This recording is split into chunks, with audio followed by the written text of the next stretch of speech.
Sejam muito bem-vindos. O nosso podcast é um trabalho da nossa disciplina de Mídia, Imigração e Audiojornalismo 2, com a coordenação da professora Antônia Costa. Os nossos componentes são Adrian Galvão, sou eu, Jaqueline Lima, ela está como repórter, e também na produção temos Eliane Guimarães na edição e também Laura Lima. Bom, nós temos presentes aqui na nossa mesa o Coronel Castro Freitas, ele é porta-voz da Operação Acolhida aqui em Roraima. Nós temos o Padre Leandro, ele também veio junto com a Operação Acolhida para cá, para Roraima. E temos a professora Vângela, que é uma pesquisadora envolvida, na questão de imigração, e ela também é a coordenadora do Somos Migrantes. É isso aí.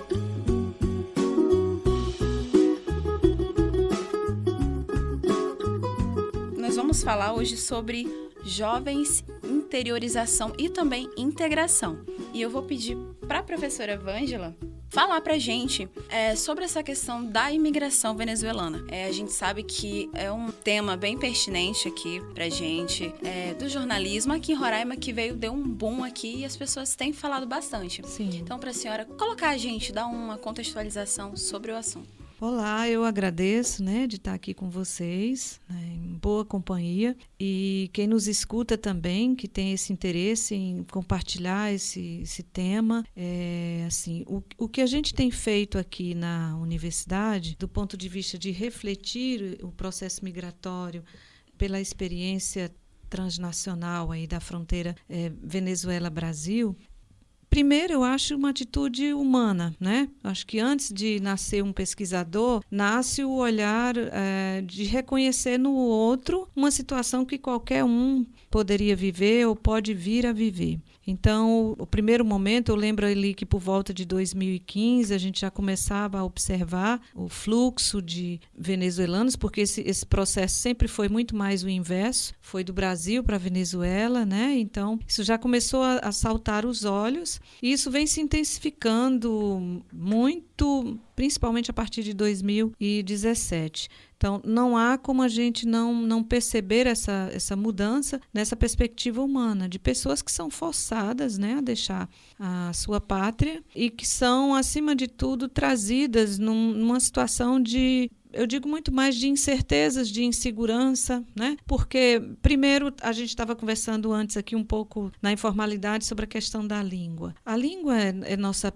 pátria, A gente já fica um pouco, se você não consegue se comunicar, aquilo já lhe deixa numa desvantagem muito grande. Depois tem toda uma outra coisa que eu chamo de memória. As pessoas não chegam aqui com a memória apagada do que viveram antes, Essas pessoas chegam com toda uma história de vida, com toda uma experiência, e isso faz com que a gente comece a olhar exatamente nessa perspectiva, de que não é um objeto, de que não é um processo que vai trazer mudanças estéticas na cidade. São pessoas com memória, com história, com gostos, com vida, que estão aqui.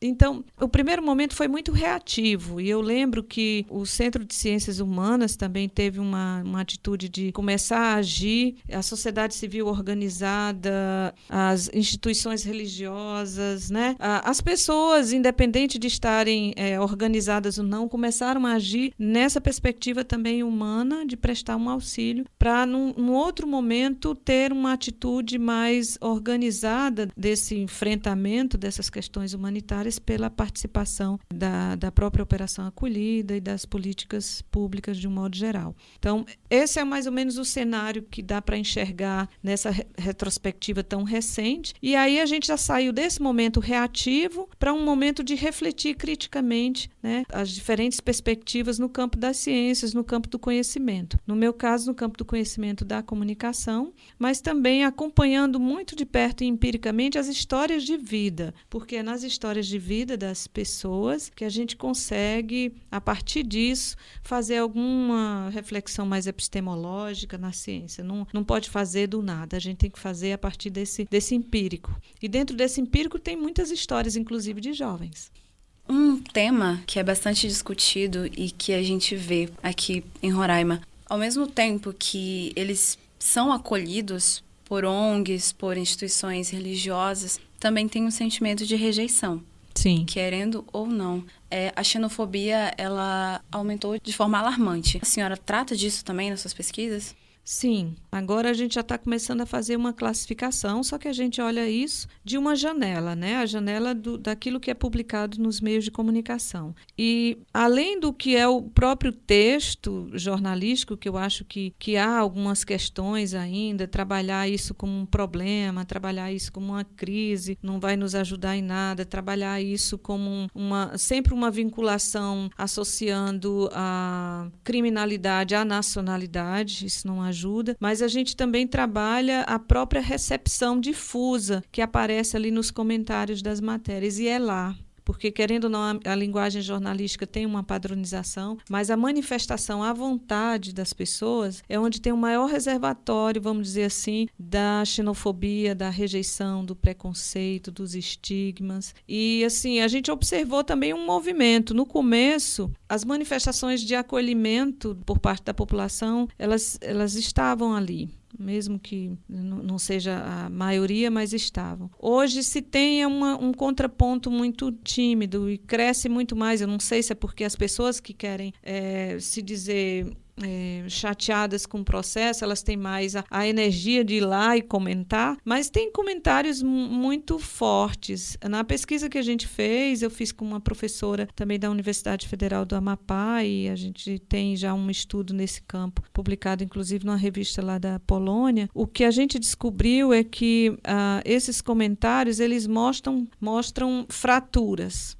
Fraturas que a gente chama aqueles deslocamentos que doem mesmo, né? Mas dentro não só da relação da Venezuela com o Brasil, mas de comentários em que estabelece outras fronteiras dentro do Brasil. Então, quem trabalha no processo de interiorização vai saber que há estados brasileiros que rejeitam outros estados brasileiros, né? Do ponto de vista dos estados federativos. Então, os comentários sempre se vinculavam muito em todas as direções, tanto para atacar a questão da migração numa ofensa direta ao migrante venezuelano, como também um pouco para chamar a atenção de Roraima e dizer, olha, por que vocês já não se tornam anexos da Venezuela? Não vão fazer a menor diferença, né? Ou então, por que não manda para o Nordeste, que é terra de gente feia? Então, são situações assim que a gente nem quer repercutir tanto, tem outras coisas também gritantes, mas eu acho que a tensão,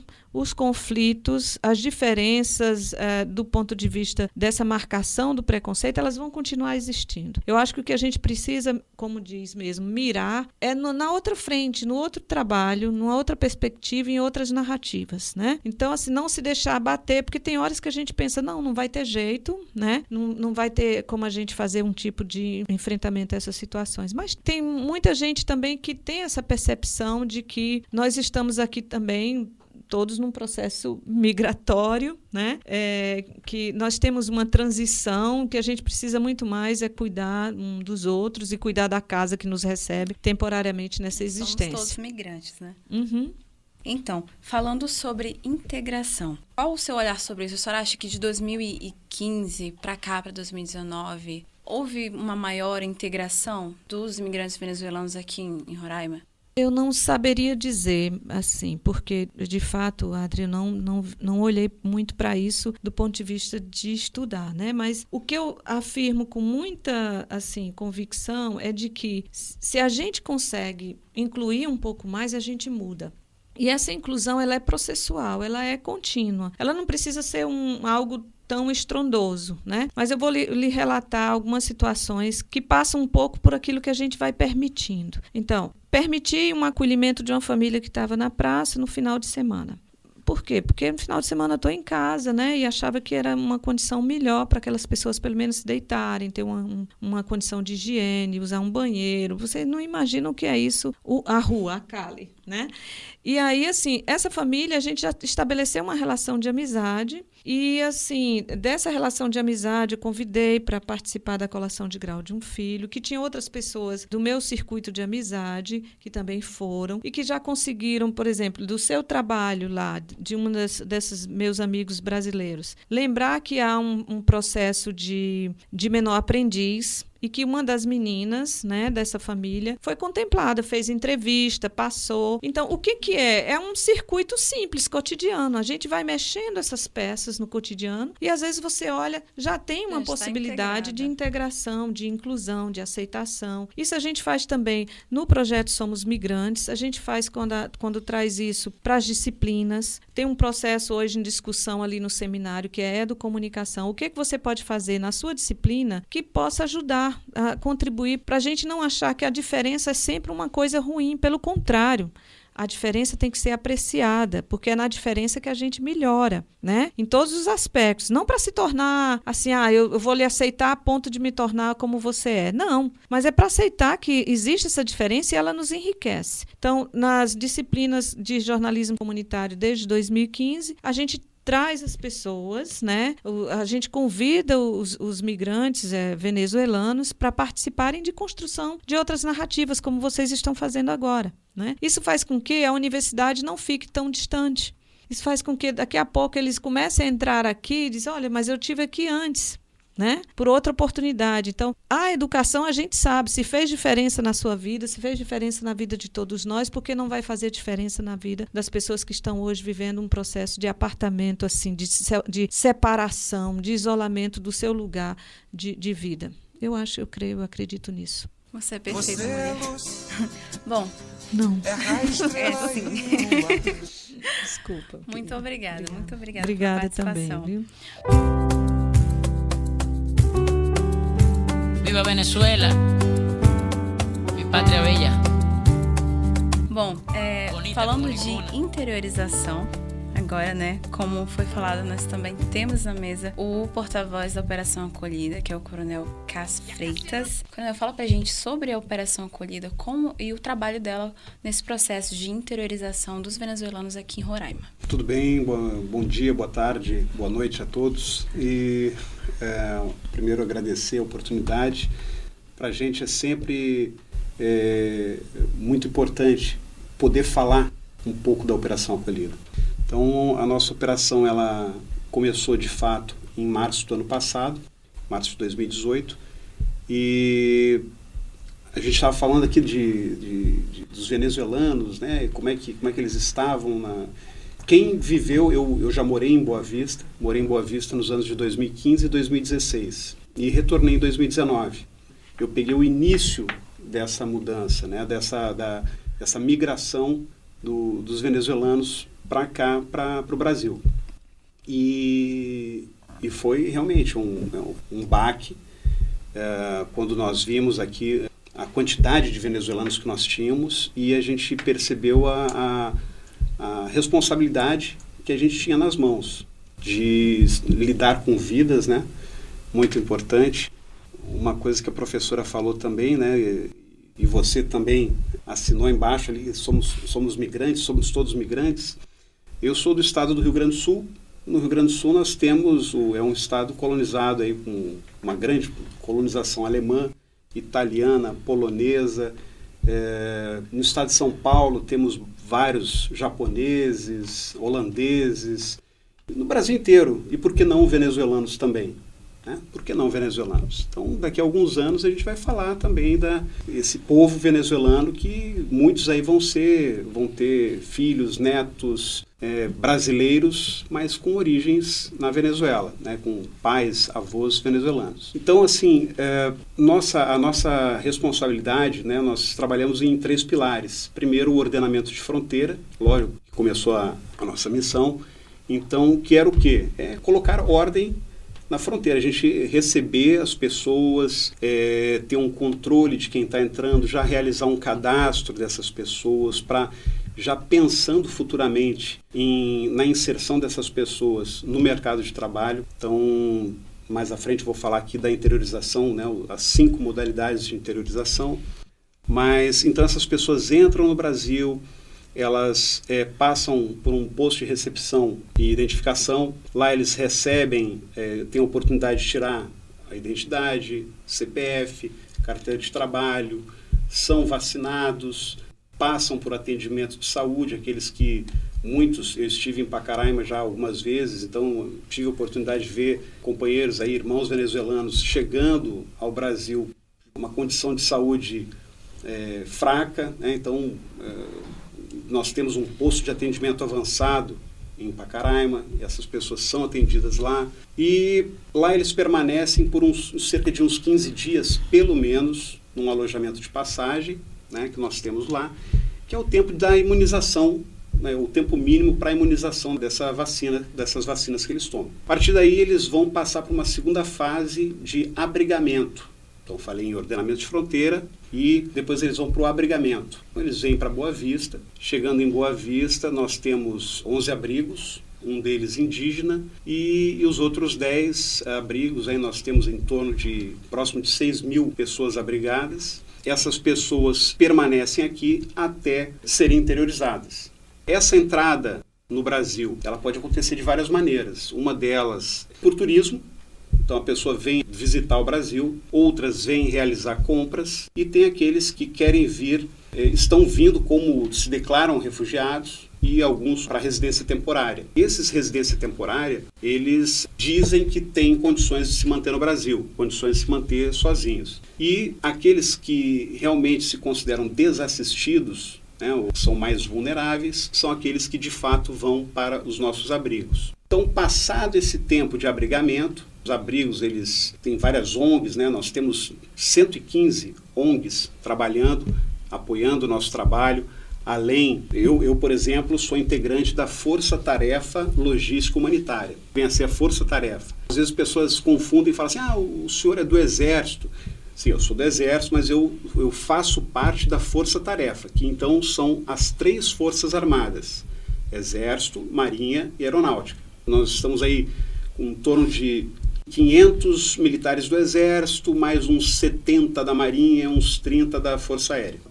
Então, é a Força Tarefa, mais o pessoal das agências da ONU, algumas agências federais, aí como a Força Nacional de Segurança, temos a Receita Federal, a Polícia Federal, entre outras, e as ONGs, e o mais importante de todos é a sociedade civil organizada, que essa tem uma grande importância pela capilaridade, a maneira como eles têm de propagar que é a Operação Acolhida e nos ajudar também nessa interiorização. Nós temos aí as entidades religiosas, uma participação fantástica, cerca de 7.500 interiorizados pela sociedade civil organizada, mais cerca de 13.500 pelo subcomitê da Operação Acolhida, que é uma reunião de vários ministérios, mais a Força Tarefa, que coordena, mais as agências da ONU. Então, são 13.500, né, vamos dizer assim, da Operação Acolhida, né, e tem a sociedade civil que também faz parte da Operação Acolhida, mas a gente gosta de destacar até para mostrar, eles estão quase encostando na gente. Há pouco tempo atrás eram 4.000, já estamos com 7.500, estão ali, a gente tem que correr para não ser ultrapassado. Mas, então assim, falei ordenamento de fronteira, abrigamento e agora a interiorização, que de fato é o foco do nosso programa, né? Então, a interiorização ela pode acontecer de 5 maneiras, 5 modalidades. Uma que é a previsão de vaga de emprego sinalizada, ou seja, o venezuelano ele entrou no Brasil, ele foi cadastrado no sistema acolhedor. Lá ele passou uma série de informações onde ele disse todas as capacidades ali, as experiências que ele tem, as especializações que ele possui. Então, nós temos muita gente aí com experiência na construção civil, médicos, advogados, muita gente recomeçando sua vida aqui no Brasil. Então é um recomeço, de certa forma um renascimento, uma nova oportunidade, e às vezes o pessoal chega e fala assim, mas vocês, previsão de vaga de emprego, vocês vão mandar esse pessoal para o interior, para o restante do Brasil, vão tirar a vaga dos brasileiros. Eu falo assim, não tem nada disso, não tem nada disso. As vagas, elas estão aí. Tem brasileiro que não quer ocupar, é outra história. Então, eles são entrevistados, passam por uma videochamada, podem, ou pelo dono da empresa, ou por um RH, que faz essa entrevista com eles.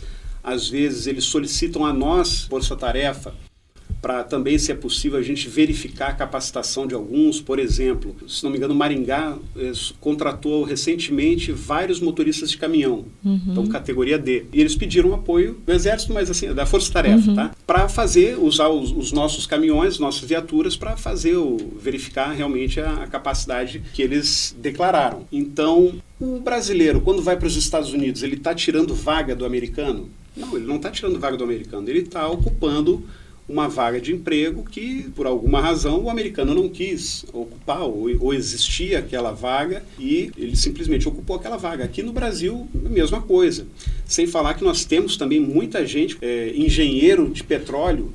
Então, olha só que maravilha você pegar um profissional formado já com uma especialização dessas, assim, que a gente não tem no Brasil, engenheiro do petróleo. Então, eu acho fantástico essa oportunidade que está sendo dada, tanto para as empresas que têm essa oportunidade de contratar venezuelanos, né? Mas, enfim, falamos aqui da vaga de emprego. A outra modalidade é a reunificação familiar. O que vem a ser a reunificação familiar? Então, considerando que, por exemplo, um pai de família que veio buscando emprego, ele conseguiu emprego em Curitiba, foi para Curitiba, já está trabalhando, já conseguiu alugar a sua casinha, o seu apartamento, e aí ele entra em contato com a família e fala, podem vir. E aí aquela família vai no posto de interiorização e triagem, informa que o marido está em Curitiba e que eles gostariam de ser interiorizados dentro do processo da reunificação familiar. Então, eles vão embarcar em aeronaves da Força Aérea, vão aguardar, lógico, né? Existe uma fila, mas eles vão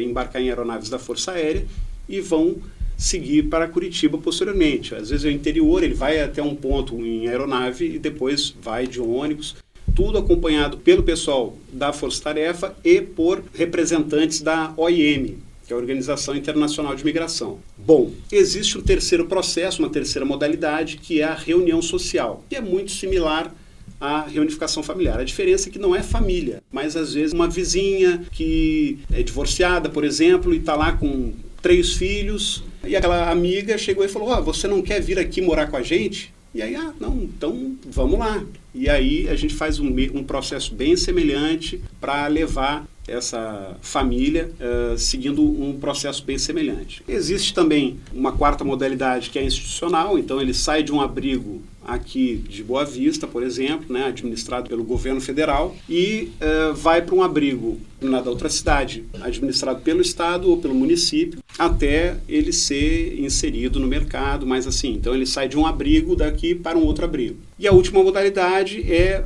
a interiorização pela sociedade civil, tá? A sociedade civil organizada. Então, paralelo a isso, né, então existem várias entidades trabalhando, a maioria delas são entidades religiosas, que fretam muitas vezes aeronaves, tá? Por exemplo, a Igreja de Jesus Cristo, dos Mormons, ela já interiorizou sozinha cerca de 4.000 pessoas, então dessas 7.500. Então, eles às vezes fretam aeronaves e mandam para esses locais. Chegando nesses locais, existe toda uma estrutura para receber, né, da igreja, né, seja evangélica, católica, adventista, enfim, espírita, para receber essas pessoas, essa família de venezuelanos. Então, é mais ou menos isso. Eu acho que eu falei demais. Tem problemas. E o padre Leandro, né, que também está aqui conosco, também faz parte da Operação Acolhida. Ele veio para cá, para Roraima, junto, né, com a Operação Acolhida. O padre fala para a gente qual é o seu trabalho na operação. Certo, muito bom estar aqui participando desse podcast, informando um pouco o nosso trabalho e pegando maiores informações também, partilhando, né? Muito bom a gente partilhar na vida e partilhar informação em informação boa, né? Para gerar conhecimento é melhor ainda. Então, existe um quadro de serviço de assistência religiosa do Exército, que é formado por padres e pastores. Eu sou padre, tá? Mas eu sou oficial do Exército também. Uns padres são convidados, a gente presta concurso, eu sou capitão no momento, e eu vim acompanhando a nossa tropa, que veio a maioria do Rio Grande do Sul. Esse nosso serviço aqui é feito também por uma psicóloga e uma assistente social, onde a gente atende os nossos militares. A gente vem dar o foco principal aos nossos militares, porque estão fora de casa, estão numa missão. Não é minha primeira missão, eu já estive no Haiti também. Uma experiência maior ainda, porque estávamos fora do nosso país, né? Lá a gente era os estrangeiros, né? E essa foi uma experiência bastante grande, 6 meses. E aqui a gente vem para uma experiência de 4 meses, onde muitos de nós que viemos para cá, a gente não conhecia essa beleza que é o estado de Roraima, né? A cidade, o interior, é uma novidade grande, desde a vegetação que a gente vê que não é só selva, que tem o lavrado, que lembra muito a vegetação do Mato Grosso do Sul, onde eu nasci, e as pessoas, a mistura de pessoas, muita gente do Nordeste, os indígenas, né? Então, e o foco principal dessa missão, a gente sabe que é uma missão humanitária. A gente veio para cá para ajudar os nossos brasileiros também, para ajudar a nossa cidade a se reorganizar, porque a gente sabe que o Estado não tem oportunidade de oferecer vagas de emprego, de acolher todos esses migrantes que estão chegando. Então, o foco principal está sendo o quê? Interiorização. Levar esses migrantes para outras partes do nosso país e oferecer uma nova chance de vida, né? E aí entra todo o processo logístico, entra as Forças Armadas, entra órgãos da ONU, muitas ONGs que estão trabalhando, agências civis, instituições religiosas que estão trabalhando, estão ajudando nesse ponto. E aí vai esse nosso trabalho, né? Como o Relações Públicas já informou, são mais de 20 mil pessoas interiorizadas pela missão, sem falar pelas instituições civis. Um exemplo, esses dias nós estávamos voltando para casa, porque a gente tem o nosso trabalho, a base, aí a gente estava voltando para casa, um jovem ofereceu para limpar o vidro do carro onde a gente estava. Eu aceitei, e aí me chamou a atenção a polidez dele. Aí eu estacionei o carro, depois a gente começou a conversar. Eu vi que ele era venezuelano, estava 3 meses aqui e queria ir para Florianópolis, Sul. Aí eu perguntei para ele, por que para lá? Ele falou, não, porque eu já estudei um pouco, eu vi que é uma região que vai muitos turistas de língua espanhola no verão, e eu trabalhava na região do Caribe, lá na Venezuela. Olha. Então eu tenho experiência, né, nessa área. E, inclusive eu já comprei minha passagem.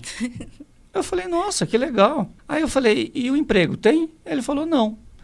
Eu falei, vamos trocar o telefone que eu vou conversar com pessoas, porque eu tenho familiares em Florianópolis. E eu tenho amigos que têm restaurantes na praia. Mas eu não falei nada. Exatamente. Da integração. Aí eu entrei em contato com brasileiros amigos lá em Santa Catarina. Aí, providência divina. O dono do restaurante estava precisando de um garçom e uma cozinheira. Detalhe, esse jovem é casado. E eles não têm filhos. Aí eu falei, opa, um ponto a gente já conseguiu. Mas ele não tinha onde ficar. Daí eu liguei para outro amigo que tem uma pousada na praia. Detalhe, próximo desse restaurante. Perguntei se ele podia fazer um preço acessível nesse primeiro mês. E aí entra a gentileza brasileira. Esse meu amigo respondeu, não, eu não vou fazer um preço bom para ele, eu vou dar de graça um mês. Nossa. Aí ele está de graça um mês, já vai trabalhar nesse restaurante, que é próximo, ele vai a pé. E eu esses dias conversei com o dono do restaurante, ele já está lá.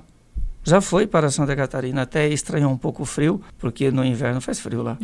Ao contrário daqui, que o inverno aqui é chuva, né? O inverno aqui é quente também. Então, ele já está lá, eles estão na pousada, mas eles estão procurando um pequeno apartamento para alugar. Os dois têm salários e isso facilita muito, né? Então, assim, isso é uma prova que o contato. Esse contato onde você não tem preconceito, onde você vem para ajudar, é uma oportunidade de auxílio, porque como foi falado, todos nós, se pegarmos o primeiro ente da nossa família aqui, ele veio de onde?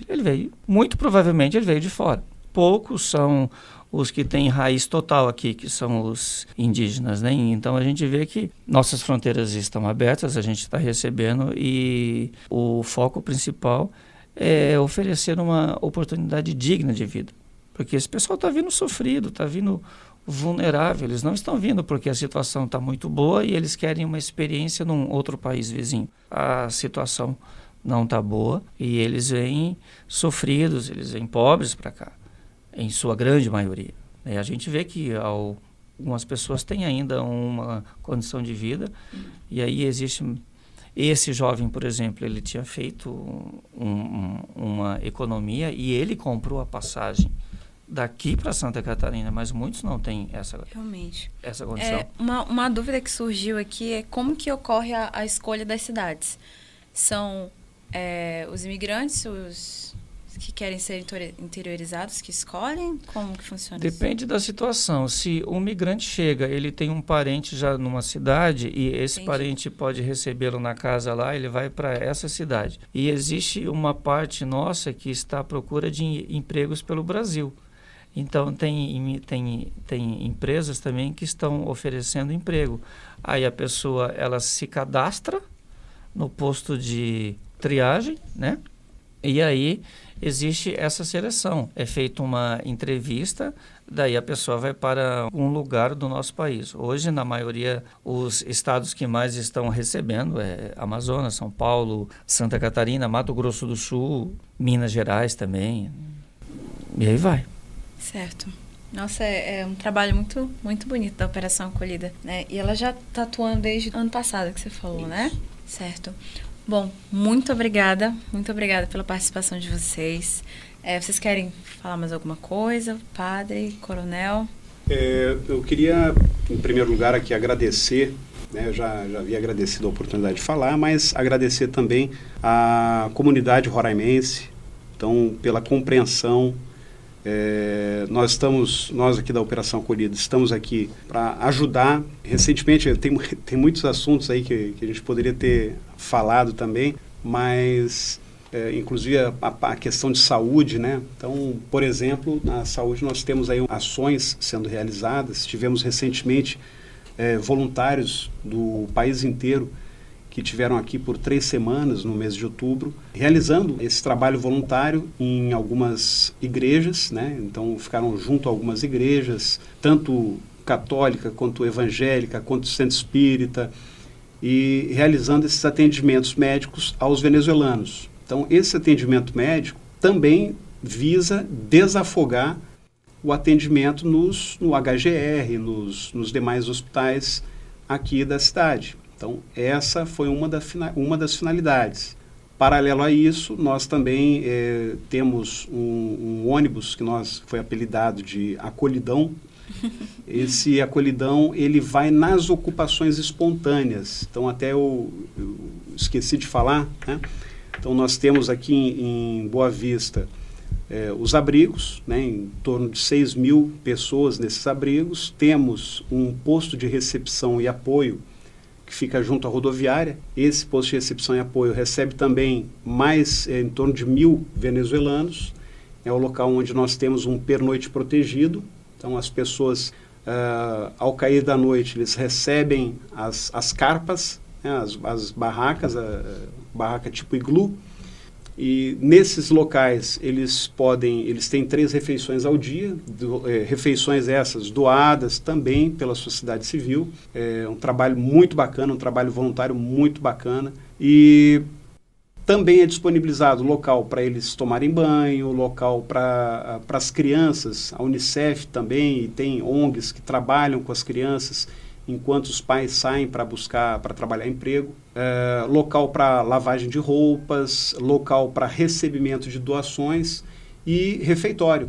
Então, o refeitório também, mas, estava me esquecendo também tem um guarda-volumes. Então, pela manhã, eles recolhem essas barracas, as carpas, guardam todo o material deles dentro de sacolas e ficam nesse guarda-volumes. Então, para eles terem a oportunidade de sair, para procurar emprego, tal, enfim. E o mais importante que é tirar essas pessoas das ruas. Então, quem conheceu Boa Vista, estava aqui em Boa Vista até o início da Operação Acolhida, até fevereiro, março, né, do ano passado, lembra de como era a Praça Simão Bolívar e determinados outros pontos, né? Então, quem já viu fotos ou quem presenciou, era uma situação muito triste. E que com esses abrigos, mais PRA, né, o posto de recepção e apoio, junto à rodoviária, deu uma organizada também na cidade. Né? Então, dá para ver que houve uma mudança grande. Sim. E o ônibus Acolhidão, ele também vai naquelas ocupações espontâneas. O que vem a ser as ocupações espontâneas? Nós temos cadastrados aí 14 ocupações espontâneas em Boa Vista. Essas ocupações, na verdade, são prédios abandonados, então prédios do governo, alguns que já estavam abandonados e que muitas das pessoas que vinham a Boa Vista não se autodeclaravam desassistidos. Eles vinham declarando residência temporária, tendo condições, né, de se manter, mas o dinheiro acabava. E o emprego não vinha, muitas vezes não vinha. Então, a opção era ir para uma dessas ocupações, um desses prédios, né, que estavam abandonados. Então, o que a Operação Acolhida também viu nessa uma oportunidade de levar um atendimento de saúde, né, nesses locais, com esse ônibus. Então, nós levamos assistente social, os médicos, nutricionistas. Dentro desses médicos aí temos pediatras, ginecologista, clínico geral, para dar esse suporte básico aos venezuelanos. Muitas das mulheres também não tiveram oportunidade, muitas grávidas, né, não tiveram oportunidade de passar por um pré-natal, e o nosso ginecologista ia até lá, né, nessas oportunidades para dar esse apoio. Também para quê? Facilitar a vida do roraimense, aí do boavistense, né, que estava com essa dificuldade de ter acesso aos hospitais. Sim. Uma dúvida, esses imigrantes que ficam nas paradas de ônibus, é porque não tem vaga nos abrigos? Não, existe uma ação nossa diária de conscientização e de informação, é uma ação informativa que a gente chama, de conduzir ou orientar que essas pessoas vão dormir junto à rodoviária. Tá? Então, nós temos uma capacidade de dar esse apoio lá na rodoviária. E principalmente, dar segurança. Porque uma pessoa que dorme sozinha, ou ainda que esteja acompanhada, mas num ponto de ônibus, não há condição de nós darmos essa segurança para essas pessoas. Então, essas pessoas que dormem, então, porque a gente pode passar nas paradas de ônibus, tanto em terrenos baldios, eles Isso. pegam papelões, colchões e desamontou e dormem ali. Então, essas pessoas, elas reduziu bastante. Reduziu bastante, mas essas pessoas, elas podem se dirigir até a rodoviária para dormir podem lá. se dirigir até a rodoviária, que Certo. a gente, dentro do possível, né, a gente vai tentar, né, nós temos essa capacidade de até 1.000 pessoas, né, mas, por isso, mais um motivo para a gente se preocupar com a interiorização. Sim, claro. Porque se a gente não interiorizar, a cidade de Boa Vista ela vai inchar cada vez mais e não teremos condições de dar esse apoio. Então, a intenção da operação, né, a intenção do comando da operação é esvaziar os abrigos. Com o tempo, nós esvaziarmos os abrigos, significa o quê? Que está dando certo. Sim. Que a gente conseguiu interiorizar pais de família, ou muitas vezes as mães também, né? Primeiro para conseguir uma vaga de emprego, para depois levar as famílias, né, dentro daquele processo de reunificação familiar ou reunião social, e também torcendo para que tudo se resolva na Venezuela. Sim. E chegue ao fim essa crise humanitária, porque ninguém veio para cá por livre e espontânea vontade, né? Eu tenho certeza que muitos querem futuramente retornar para o seu país. Certo, muito obrigada mesmo pela participação, tanto do padre quanto do coronel. Muito obrigada, vocês foram muito importantes, né? Acrescentaram muito. O senhor quer falar, padre? Posso. Uma experiência muito boa participar aqui, trabalhar desse programa, desse trabalho de vocês, tá bom? A experiência nossa também é muito grande, lembrando que essa missão acolhida, ela é por contingente. Nosso contingente iniciou no final de julho, Vamos até início de dezembro e aí já vem outro contingente, novos militares, a maioria está vindo, que estão servindo no Rio de Janeiro.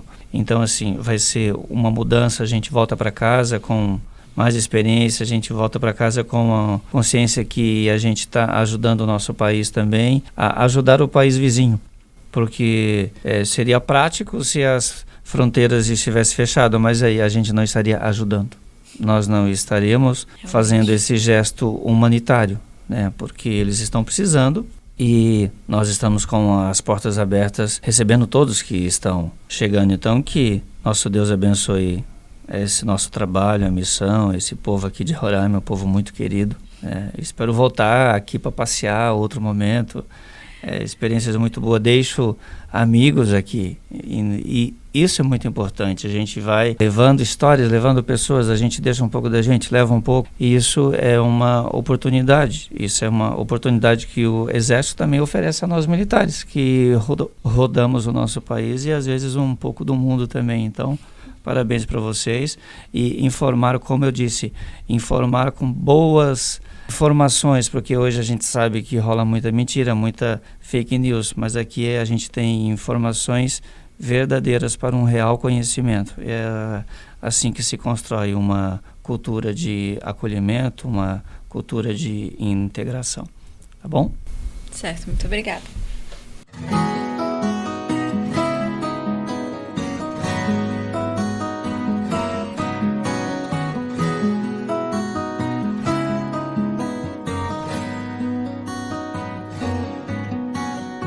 Então, voltamos. Nós temos outros convidados aqui agora em nossa mesa. Nós temos a Dona Maria José Araújo Portela, mais conhecida como mãe dos venezuelanos aqui em Roraima. Nós temos também José Gregório, ele é venezuelano, está aqui em Roraima esperando para ser interiorizado. Também temos o Eli Rojas, exatamente isso. E também está nesse processo de interiorização. E eu vou falar agora com a Dona Maria José. Dona Maria José, fala pra gente qual é a sua história. A minha história começou há 3 anos atrás, quando todo mundo ainda ficava fazendo esse processo de documento, pedido de refúgio na Polícia Federal. Então eu tinha uma amiga, freira, né, franciscana, Maria das Graças, que trabalhava junto com o Padre Ronilson como voluntária. Então, ela me pediu uma vez para que ficasse um venezuelano na minha casa por 20 dias. E passaram-se os 20 dias e o venezuelano ficou 1 ano e 2 meses, né? Até trabalhar na OIM. Hoje ele é funcionário da OIM, né, que é o Eduardo. Também está nesse processo interiorizando seus conterrâneos, né? Nesse momento ele se encontra em Manaus. Foi através da OIM interiorizar alguns dos seus irmãos. E depois, quando fui percebendo, eu já estava acolhendo mais gente, 2 pessoas, 4 pessoas, já tive até 12 pessoas na minha casa, de uma só vez. E a gente também fazia um processo de despedida, né? Quando iam viajar lá no meu quintal. Então, contando entre processo de despedidas e processos de acolhimento na minha casa, a gente está chegando perto de 700 pessoas. 700 pessoas? 700 então, a sua pessoas. casa, só morava a senhora, a sua família? Na verdade, mora eu, um filho, né, que eu tenho de 13 anos, e o meu marido, porque os demais 5 se casaram e todo mundo foi para sua casa. Então, eu tive 2 quartos desocupados e eu não podia acreditar que tanta gente dormindo na rua, sem ter onde ficar, e meus quartos lá desocupados. E eu comecei nessa companhia com o Padre Ronilson, que ele se preocupa com o todo do venezuelano. Ele se preocupa desde a acolhida até ir embora, e depois que vai embora ele continua acompanhando como é que está, e a gente acaba se convertendo, né? Não é um trabalho fácil, é bastante difícil, bastante doído, porque tem assim um pouco de preocupação por parte dos filhos. Eu posso falar a verdade que eu sofri bastante xenofobia dentro da minha casa mesmo, com outros agregados que se encontram por lá de vez em quando. Eu tive uma experiência bem ruim. Não foi fácil De repente, pensei que a igreja ia ser bem forte na minha comunidade, nesse acolhimento, nessa ajuda, nessa compreensão, mas eu encontrei muito obstáculo. Então, eu tratei de cuidar de fazer o meu serviço com os mais íntimos, com Deus e com a vida. Eu também já acolhi na minha casa, eles escolheram não ter filhos porque eles cuidam também da migração na Colômbia. Então, eu tive uma experiência muito rica com ele. Eu já tive muitas experiências, não só com venezuelanos, mas através dessa migração, desses acolhimentos. Já ficaram na minha casa também escritoras, que passaram como 15 dias, né, e saíram querendo voltar. Estou aguardando outra pessoa de Marília, São Paulo, que vai ficar na minha casa 20 dias para observar a migração. E tive essa experiência também com esse casal que escreveu uma música muito bonita, né, que eu posso até cantar aqui depois para vocês escutarem. Por favor, cante agora. Que é da letra que diz assim: depende de mim o que acontece todo dia, depende de mim para o resto da minha vida. Não importa quem sou, onde estou, o que tenha sido, porque afinal depende de mim. E depois a letra vai se repetindo. Aí depois no final diz, porque afinal depende de nós. Então é esse conjunto de ações, né, que faz e é um serviço tão agradável, tão bom, quando você vê um venezuelano que vai embora, que vai ser recebido em outro estado, e que sai chorando por aquele momento que esteve na minha casa, pelo bem que a gente conseguiu se fazer. Então a senhora se envolve, né, com eles, eu me envolvo emocionalmente. Com as crianças, com os idosos, é difícil alguém não sair chorando, né? Esse dia teve um bailarino na minha casa que ele teve um ataque de choro uma hora antes de ir embora. Então, eu nem olho, porque se eu for chorar por todo mundo que vai embora, eu não vou mais fazer outra coisa. E depois, quando a gente vê lá fora eles, né, bem acolhidos, trabalhando, todo mundo bem, isso é uma alegria que não tem preço. Então, além desse processo de interiorização, né, que a senhora acolhe os imigrantes que estão esperando para viajar, a senhora ainda faz a integração, né? Sim. Lá na minha casa todo mundo colabora. Quando chega, um lava a louça, outro varre o chão, lava o banheiro. E aí ele já se sente de casa. Todo mundo se conhece. Já se sente de casa. Então a gente já vira família. Assim é ótimo. Bom, quantas pessoas? Mais de 600 pessoas passaram na sua casa? Preciso consultar Padre Ronilski, ele quem sabe desses números, porque eu não conto ninguém, simplesmente são vou... muitos e vão. Agora, tem quantas pessoas lá na sua casa? Nesse momento eu estou com Josué e amanhã vou pegar 2 idosas que estão querendo voltar para a Venezuela já com a passagem em processo de comprar, e elas estão dormindo no chão e eu vou ter que ir lá atrás amanhã porque elas estão precisando. Muita gente chega lá em casa muito abalado, muito doente neurologicamente, assustados, principalmente os idosos. Então ficam bem, essas é que saem chorando lá da minha casa. E o trabalho que a senhora faz é a conversa? Na verdade, a partir do momento que entra na minha porta, já virou família. Já muito amor, né? Eu acho que tem muito amor envolvido mesmo. E, na verdade, eu fico pensando, porque quando eu acolhi o primeiro, eu pensei que ia acabar logo, que eu não queria me envolver. De repente, estou aqui, pensando que quando acabar, já vou sentir falta. Olha, Dona Maria, agora nós vamos conversar com o José Gregório e com Eli Rojas. Acertei? Tudo bem com vocês, meninos? Sim, tudo bom. Bom, contem pra gente um pouco da história de vocês, nome, há quanto tempo vocês estão aqui e contar um pouquinho da história de vocês. Começar, Gregório, fala pra gente, se apresenta aí. Boa noite, meu nome é José Gregorio, tenho 26 anos. En Venezuela estaba en Ciudad Bolívar, Puerto Ordaz. Desde hace más de 3 años vivo en una parroquia con unos padres. Llevo aquí más de 3 meses, mi hermano.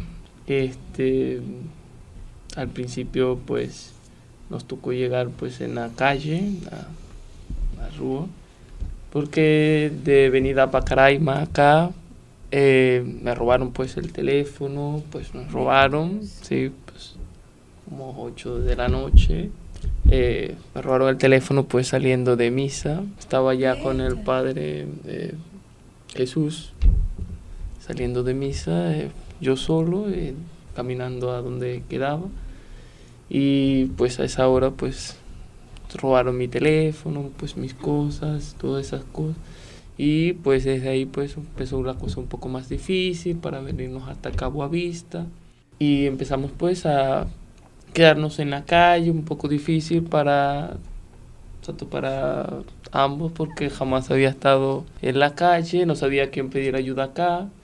Y entonces un día, pues hace como 15 días, logré hablar con el padre Ronison y pues de ahí me puso a trabajar en una cooperación, ayudarlo en esto, y nos puso en la casa de pasaje, donde ya tenemos como 15 días más o menos. 15 dias. 15 días más o menos, ou um pouquinho E aí mais. vocês estão nesse processo tentando ir para outro estado. Para otro estado.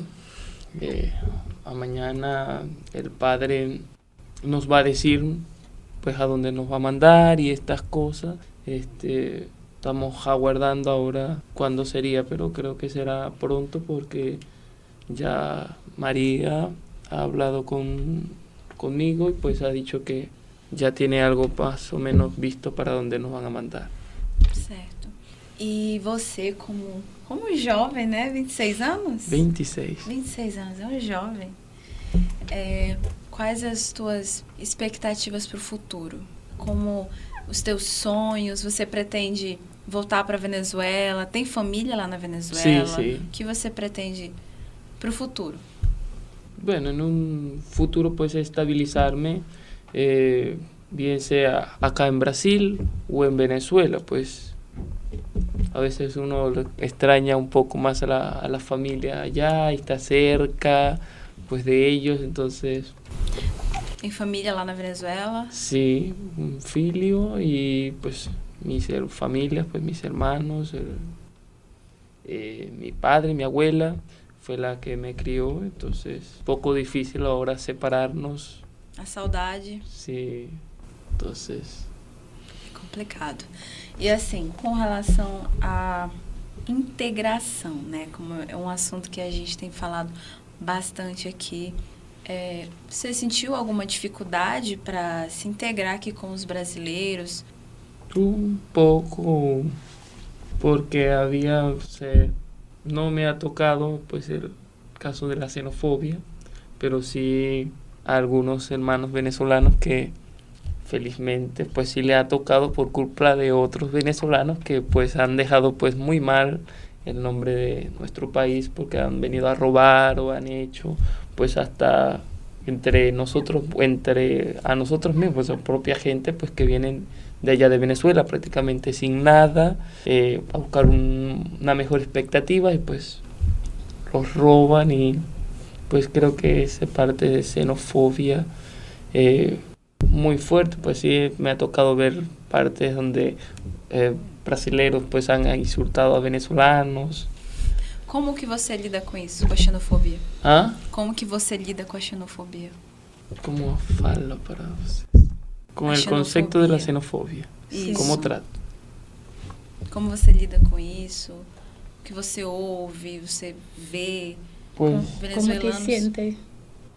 pues esto le da un poco de tristeza, un poco de tristeza ver estas cosas, pues estos tratos mal hacia venezolanos, y como pues le digo, pues no todos somos culpables no todos somos ladrones o no todos somos malos, pues como hay personas malas, también hay personas buenas, no todos los venezolanos son malos, entonces no podemos teñir de una sola persona a todas las demás, no podemos juzgar a todos, ¿verdad? Porque no todos son iguales, o no todos tenemos el mismo pensamiento, no todos tenemos la misma forma de ser. A poco estábamos caminando por la calle, nos reíamos un poco porque caminaba y entonces veía por lo menos un brasilero que veía que íbamos caminando detrás, pensaba que le íbamos a robar el teléfono o algo, escondía y se escondía. Eso de nosotros Então, nos reíamos. tem que conviver com medo também. Sí, yo les digo, no, yo los entiendo también, porque a veces estaba sentado en la plaza y llegaba otro venezolano a saludarme y yo decía, ay, me robo, pero es que no tengo nada. Entonces es un poco difícil. Se você pudesse dar uma mensagem em nome dos venezuelanos, assim, para os brasileiros, que mensagem que você daria? Un mensaje hacia los brasileños. A todos, venezolanos y brasileños. Diría pues más que todos pues a mis hermanos venezolanos, ¿no? Que están un poco, he visto desesperación pues en cada uno de ellos, que pues tengan un poco de calma y de más puedo decir. Nunca oscurece para quien sueña todo. Nunca desiste quien se ha curado solo. Siempre amanece para el que entrega todo. Nunca desiste, pues ya no hay otro. Agora nós vamos falar com o Eli. Eli, conta pra gente agora a sua história de vida. Quantos anos? Também tá aqui há 3 meses? 3 meses. Tengo 24 años de edad. Actualmente trabajaba en Venezuela en una metalúrgica. Y ya con 3 meses aquí, o sea, como podemos ver, la vida del inmigrante no es fácil, tampoco es difícil, porque todo es poco a poco. Ya, o sea, saliendo de Venezuela, quiero estabilizarme aquí en Brasil, traerme a mi familia, a mi madre, a mi padre, a mi esposa, para tener una vida, como dice uno, mejor a lo que está viviendo nuestro país ahorita. Bueno, ya que, como habló mi hermano hace ratico, no fue fácil, no se nos hizo fácil llegar a Brasil, ya que de Santa Elena a Pacaraima nos tocó caminar ese trayecto de Vocês vieram caminando de Pacaraima de Santa Elena a Santa Pacaraima. Helena a Pacaraima andando. Sí, Trayecto 2 horas poco 40 longo. minutos nos echamos con el equipaje de nosotros, y ahí fue donde empezó nuestra trayectoria en Brasil, en Pacaraima. El trato que nos daban hacia nosotros. Gracias a Dios, como acabo de hablar mi hermano, nunca nos tocó la xenofobia. Gracias a Dios siempre nos trataron bien. Donde uno llegaba nos trataron bien. Que es como uno siempre ha dicho, el que ora bien le va bien. Gracias a Dios nunca, excepto ese caso del robo, pero no fue un brasilero, fue un venezolano. Y gracias a Dios el trato de los brasileros hacia nosotros ha sido agradable, ha sido bien. No nos han dado la espalda, nos han ayudado en lo que han podido, pero nos han ayudado. Ah, perdão. Tá, assim, você pretende também ir pra fora? Já tá também no mesmo processo de interiorização? Sí, estamos esperando el proceso. Ya mañana, a lo que llegue el padre, nos interiorizamos para ver dónde él nos dice hacia dónde nos va a mandar. Vocês têm um lugar, tipo assim, em mente? Eu quero ir pra tal estado. Assim, vocês têm uma vontade, porque a gente sabe que a gente não escolhe, né? Mas tem algum que em mente vocês falam, eu quero ir pra tal lugar. No, ahorita no, pero sí me gustaría ir a Río Grande del Sur. Que en mi caso tengo un amigo allá que me puede recibir y me ha contado que es un estado bien, que es un estado donde uno puede estabilizarse aparte de los demás estados. No, o sea, el trato hacia los venezolanos es bien como otros estados, pues. E sobre integração. Você se sentiu integrado aqui em Roraima? Como você falou, né? Te trataram bem. Você conseguiu logo trabalho? Demorou para conseguir trabalho? Ou você não trabalha ainda? Actualmente ahorita no estoy trabajando, pero sí tenía un trabajo donde por mala suerte un venezolano nos estafó. También, o sea, que como estamos hablando, que mayormente los brasileros el brasilero como tal no es malo, simplemente ellos se fijan del comportamiento de nosotros. Uhum. Entonces decidimos trabajar con el venezolano en una casa de un brasilero. Está haciendo un techo y por mala suerte de la vida el venezolano nos estafó. Duré trabajando una semana con él, vi que la paga de la semana não era e decidi trabalhar até esse dia. Você acha que o Brasil é um país acolhedor? Que te acolheu assim de braços abertos? Estamos un poco nerviosos, ¿no? Fiquem tranquilos. Eu não hablo espanhol nada. Muy bien. Bueno, sí, hemos visto una Brasil pues con los brazos abiertos. Han habido pues muchos venezolanos que nos han abierto las puertas, nos han tratado pues muy bien a los venezolanos, pero un poco como que dudoso, como que con miedo, como que sí, que no, que no. Entonces, pero sí hemos visto una Brasil pues con los brazos abiertos, que quiere ayudar a los venezolanos como hermanos que somos, pues ayudarnos entre países por la situación pues que estamos pasando todos los venezolanos en estos momentos a nivel político, y que es un poco precaria las cosas pues em Venezuela. Ele deixa recado pra gente. Se você pudesse deixar uma mensagem de amor, uma mensagem de paz, né, diante da situação que a gente vive de xenofobia, que mensagem você gostaria de deixar? Primeramente agradecido con los brasileros por el trato que nos han dado, en este caso a mi hermano y a mí, que es un trato bien. Segundo, hacia los venezolanos, que no se desesperen, todo es poco a poco, paso a paso. Las cosas no son de la noche a la mañana, todo tiene su proceso, todo tiene un porqué. Y nuevamente hacia los brasileros, no todos somos iguales.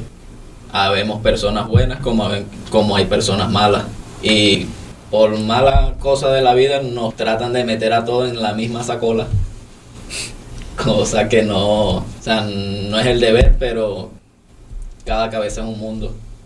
Y agradecido, mucho agradecido con los brasileiros. Nós que agradecemos. Eu, particularmente, vejo a imigração venezuelana como uma oportunidade. Não é? Eu estou muito emocionada. É uma oportunidade. É uma oportunidade da gente conhecer outras culturas, de conhecer outra língua, conhecer pessoas novas. Então, nossa, vocês, o povo venezuelano trouxe para Roraima uma cultura tão linda, uma cultura tão rica, pessoas boas. A Universidade Federal de Roraima fez uma festa em comemoração aos seus 30 anos e trouxeram uma banda venezuelana, e eu não conhecia as músicas venezuelanas. E foi lindo conhecer, foi lindo essa integração, sabe? Essa oportunidade de conhecer outra cultura. Foi lindo de conhecer pessoas, né? Como é bom você trocar conhecimento. O quanto os brasileiros que agora estão aprendendo espanhol por causa da imigração venezuelana.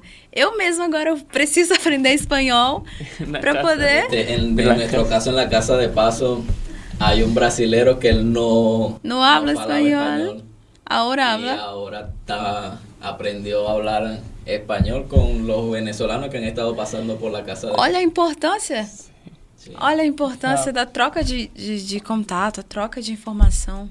Isso é incrível. Muito obrigada, meninos. Muito obrigada mesmo. Obrigado. Vocês querem falar mais alguma coisa? Uma mensagem? Não?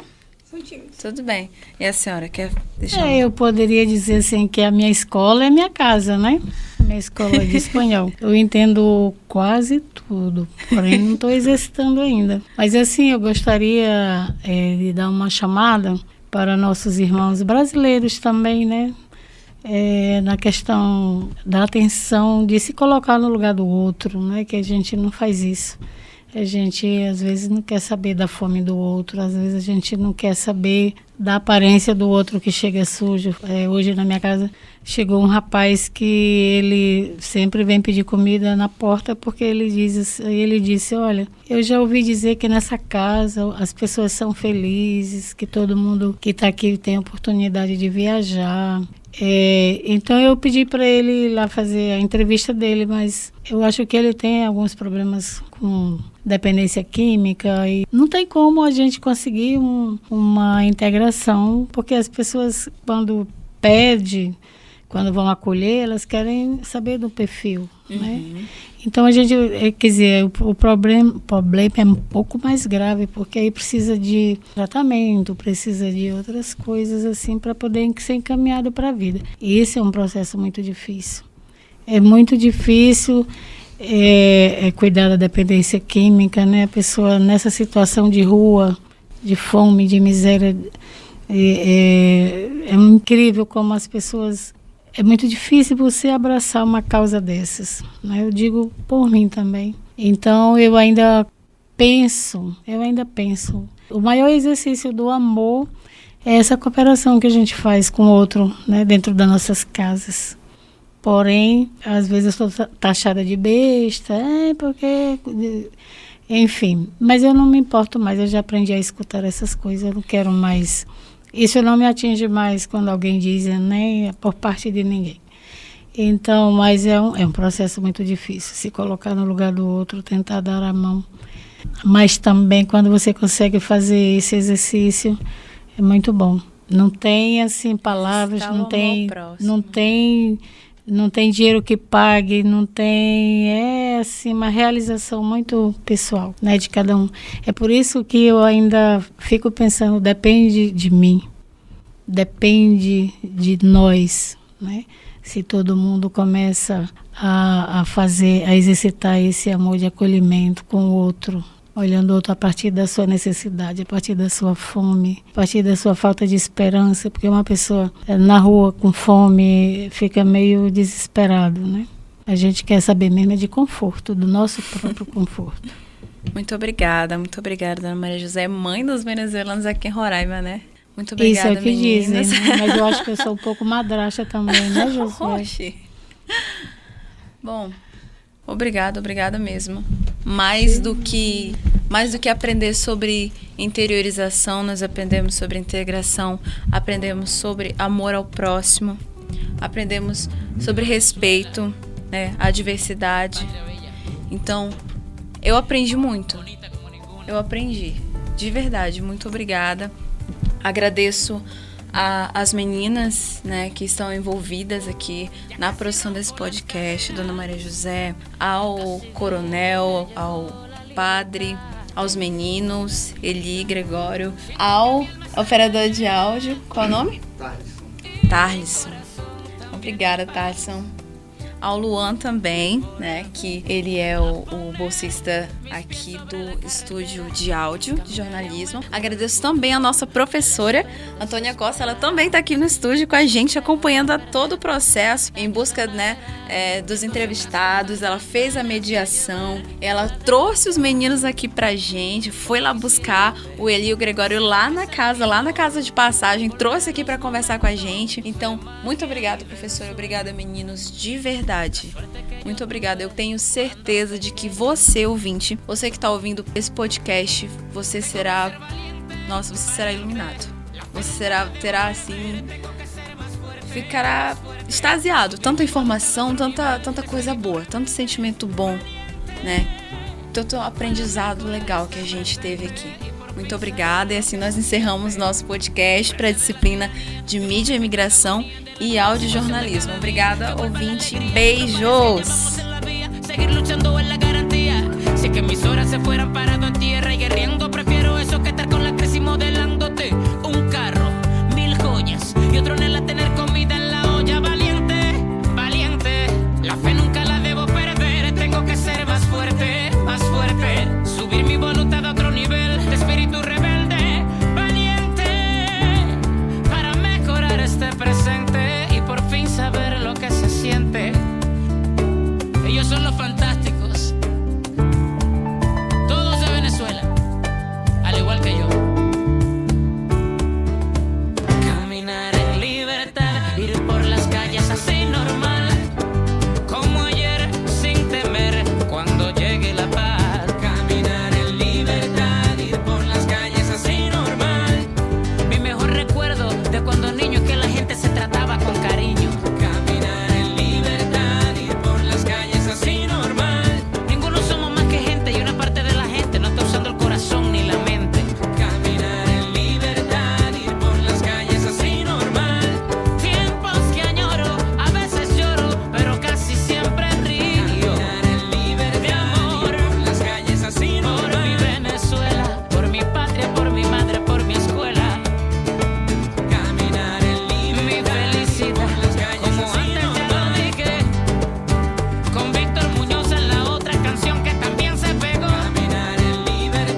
que ser más fuerte, subir mi voluntad a otro nivel, espíritu rebelde, valiente, para mejorar este presente y por fin saber lo que se siente, ser libre, ser libre.